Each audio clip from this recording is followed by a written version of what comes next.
Today's Talk About It Tuesday question is, what's a common piece of financial advice that you think is outdated or no longer relevant? Like the question, I can think of a laundry list of outdated or irrelevant financial information or advice that is very common, but I'm going to choose some of the oldest and longest standing wealth advice or financial advice that I can remember hearing and still hear today. So I'm going to go all the way back to the late 80s, early 90s, when there was this mantra of pay yourself first. And the idea was when you get your paycheck, instead of paying your bills and your obligations and then having nothing left over at the end to invest, you should, when you get your money, invest your money first and then pay your obligations. And I don't know why people would say such a thing, because when you look at the reality of it, should you be investing? Absolutely. But if when you're paying your bills, you don't have anything left to invest, that means you're not making enough income. But that's not the reason why I say it's outdated.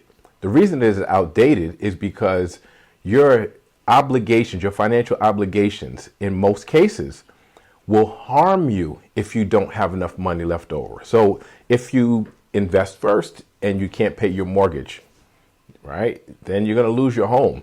If you invest first and can't pay your rent, you get evicted. If you invest first and don't have enough money to buy food, you'll be hungry. If you invest first and you don't pay off your debts, your loans or car loan, they'll take your car. If you can't pay your credit card debt, it'll go into default and you get sued.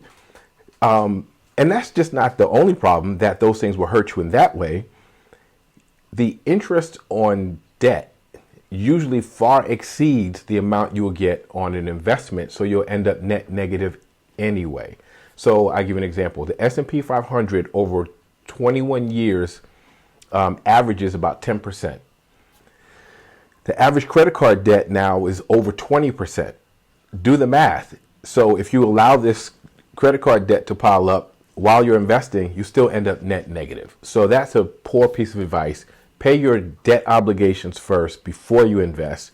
Pay off your living expenses, and I'm not talking about subscriptions and extras. I'm talking about the primary things, your housing, your food, your utilities. Pay those things first, and then you should invest. And if you don't have enough money to invest, then you need to find a way to create more income. The other one that I hear still to this day, which boggles my mind, is save your money to grow wealthy when you get older. Now, I have to say, I'm a 60s baby. I was born in the 60s. And when I was in elementary school, there was a big push for everybody to open a savings account. And the bank came to the school and we all opened savings accounts in elementary school. So I was maybe 8 years old when I opened my first bank account, savings account. And maybe at one time that was good advice. The problem is putting your money in the bank, the amount of interest that you get on a traditional savings account does not outpace the inflation rate. So what does that mean? A traditional savings account will give you less than 1%. And let's say it just gave you 1%, which would be phenomenal for a traditional savings account. The inflation rate on average is 2 to 4% annual. So that means, again, you're net negative. Every year your money's in the bank, it loses spending power. Not to mention that whatever interest it does gain, right, that little 1% or less, usually a tenth of 1%, right, between 1/10 of 1% and 1%, that 1% gets taxed, capital gains tax on top of that. So it's actually less than the 1% or less for the savings account. So having money in a traditional savings account is not a good strategy to hedge against inflation or to gain any wealth. So to gain wealth, you have to invest. So, we talked about stocks, different other securities, other types of interest income, real estate. Those things will get you to wealth, not savings. That doesn't even hedge against inflation. Another one that I can remember starting way back in the 80s, early 90s, and still I hear today with different, more fancy names, is buy some type of whole life insurance because it is an investment and you can borrow against it later on. That is the dumbest, that is some of the dumbest advice I can imagine. A life insurance policy is a death benefit, period. An investment is an investment. And why would you want to borrow against it? And then if you die, it's not available. That makes no sense. There are so many ways to borrow money today that is foolish to borrow from the death benefit that's supposed to be there in case you have an untimely death. Yeah, way too many ways to borrow against other assets, way too many ways to borrow. There's so many different products where you can borrow from today.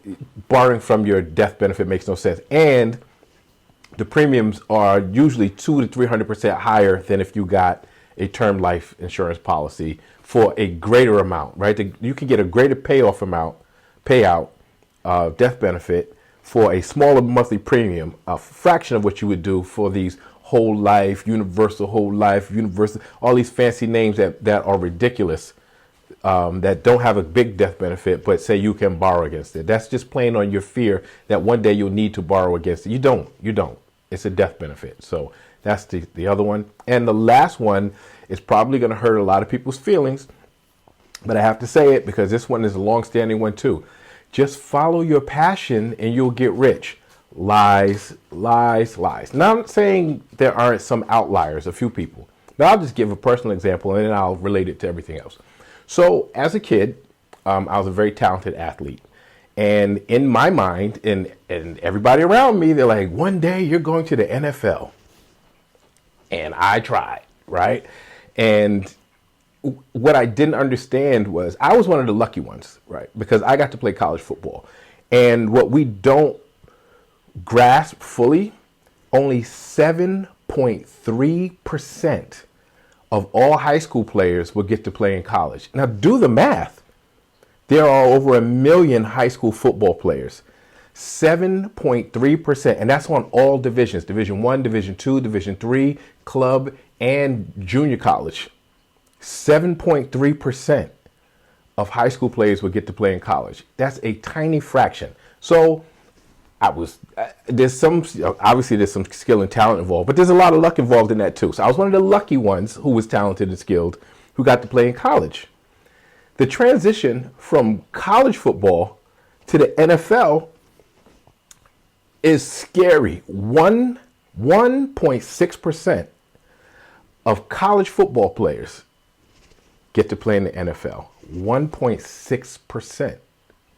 Now, so if you do the math and you do the transition from high school or making it through college to the NFL, 0.02% of high school players will make it to the NFL. So we put all this energy into our kids and tell them, yeah, follow your passion. There's so many factors outside of their talent and skills that will decide whether they get to play in college, whether they can make it through college and stay healthy and make it to the NFL and stay healthy. It's ridiculous. But the same thing goes for all sports, obviously, but for artists, for writers, for actors and singers, designers, all these things that, take a certain level of talent, but the pathway is not easy.